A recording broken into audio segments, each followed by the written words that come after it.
In other news, the California State Athletic Commission gives Israel Vazquez the green light to return to the boxing wars.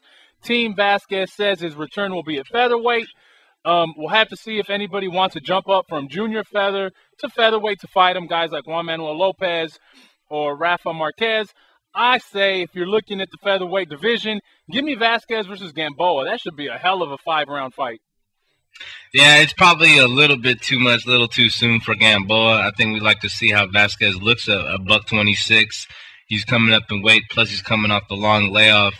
Vazquez he's pretty much, solidified himself as, I guess, one of the top Mexican warriors, especially among the lighter weight classes of the past couple of years. So I'd like to see Vazquez in there and hopefully, end his career on a high note, not get hurt. I don't know how much longer do you think he has left in the game? You know what? You never know with the guy coming back from a retina surgery, what's going to happen.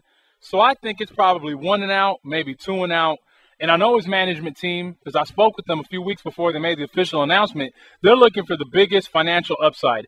Obviously, Vazquez Marquez would be the biggest financial upside, but would Nacho Beristain allow Rafa Marquez move up to 126 after he already jumped from bantamweight to super bantamweight? Didn't look like the biggest guy at super bantamweight.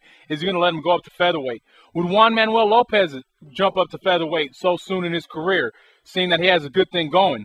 So I'm saying, who else is there at featherweight? Sure, he could fight the winner, Chris John and Rocky Juarez, but how much money is involved in that? I think Vazquez versus Gamboa is a wonderful television fight. I'm sure HBO would buy it. If they put it here at the Home Depot Center in Carson, California, we know Vazquez could draw in there. There are plenty of Cubans in the Los Angeles area that would come and support Gamboa. I think that's probably, outside of a fight with Marquez and Lopez, which we're not sure how if that would happen, Gamboa versus Vazquez is almost like a pretty easy fight to make. It would be probably bought by HBO. It would probably have a good live gate, and I think it would probably be good for both fighters. And if I am Yorkis Gamboa's team, you strike while you're hot with that fighter because he is a little bit chinny. You never know if it's going to be Vazquez or Joe Schmo who's going to knock him out. So you go with the sure thing as soon as possible. Hey, there you go, man. The Ricardo Lois, management style. Put him in the fire early. Well, you know what? You jumped to your final thought a little bit early, John, so I'm going to jump into mine. What I was going to say is, remember when James Kirtland and Alfredo Angulo was such a hot fight? Yep. And I said, strike while you're hot? Look now. One of them's in jail and one of them lost. Yeah, you are correct, man. I'm just saying, it's moving these guys along pretty fast. I guess there's two methods of, putting in your fighters. Either, like you said, putting them in quick when the iron's hot, like Fernando Vargas. I think he had a great career. It was short. Maybe not everybody's in it for the long run when things start to fall apart, and politics tend to play a role, I guess, more so than inside the ring fighting. So I see where you're coming from. We had some comments now in the live chat as I'm monitoring, and one comment was by T-Money, and he says Vazquez is on a whole other level in terms of action compared to Rocky Juarez, and Rocky Juarez has been on HBO a lot of times. You know what? I take it back. If Rocky Juarez were to win against Chris John, and that's still up in the air when that fight takes place June here in Los Angeles, you could probably put Rocky Juarez against Israel Vazquez in Houston, do a good live gate there, and have it on HBO as well. So, that might be a fight. But I think Gamboa and Vazquez is a 5-round slobber knocker, a done deal.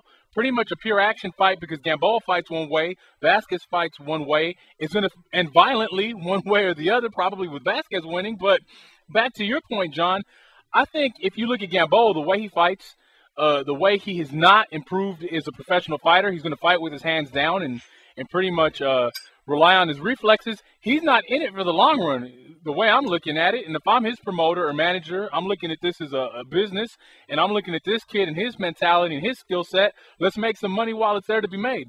And if you go in there against Vazquez and get knocked out in a hell of a fight where you're throwing blows, you have at least one more fight, in your television career. So, you got to take each fighter for what he's worth and what he is, in my opinion.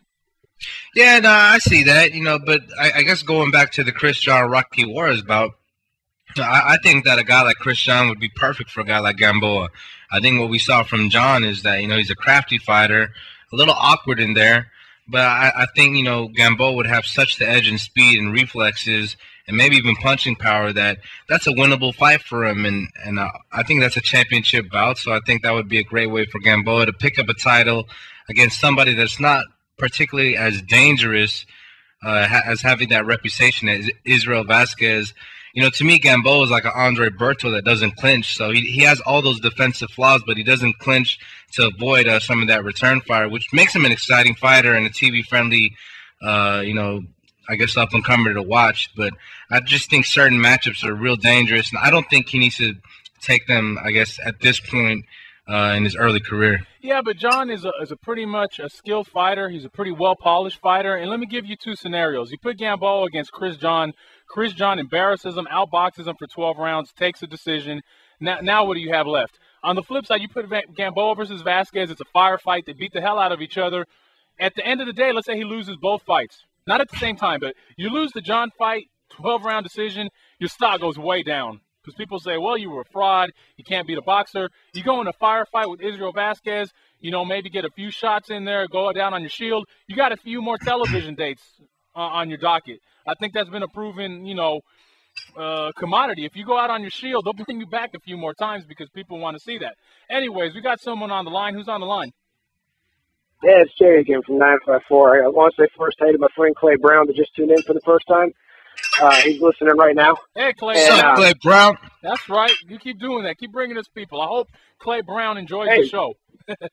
He's gonna love it. And he started talking about the whole Chris John thing. I was on the phone with him when you first mentioned Israel Vazquez, so I was calling in about that. But, a friend of mine named Enrique, I have a hard time pronouncing his name. I think it's Encinoa. He does an AM radio show out of Miami. He pinpoints out, he's Cuban, he studies Cuban boxing. He says that the Cuban boxers, because of the amateur system, don't fight inside that well. And he said someone like Rocky Juarez, and now that you just mentioned Israel Vazquez, if Vazquez has got the size to handle featherweight, could be the very guy to upset a guy like Gamboa. Because he can take a good punch, he can give a good punch, and he can be right in there on your chest. And then, like you said, Gamboa doesn't hold too often, so then what's he going to do? If the movement doesn't offset him, and if he does his Hamid thing to where the early punches and bombs don't work and he has to start bouncing around, that's not going to throw Israel off any. He's going to keep coming. He's going to keep coming and coming and coming until he can actually pin him against the ropes and land his own bombs. I like the Chris John fight, but I think Chris John can land him from a punch he doesn't see from the outside because he's got that long jab. And as Vernon Forrest said, with guys faster than you use the jab, you offset the timing. Well, very solid points. I think both of those. I don't say Gamboa loses or wins any of them. They're good fights for him. But he's got a WBA belt of sorts. The real WBA champion is Chris John. That's true. Maybe that's the next fight we see. It's interesting, John, because I look at our agenda each and every week, and you never know the topic that's going to spark some discussion. And it looks like this Vazquez Gamboa Chris John thing is sparked some discussion, and that's a good thing when people are calling in, and that's what it's all about.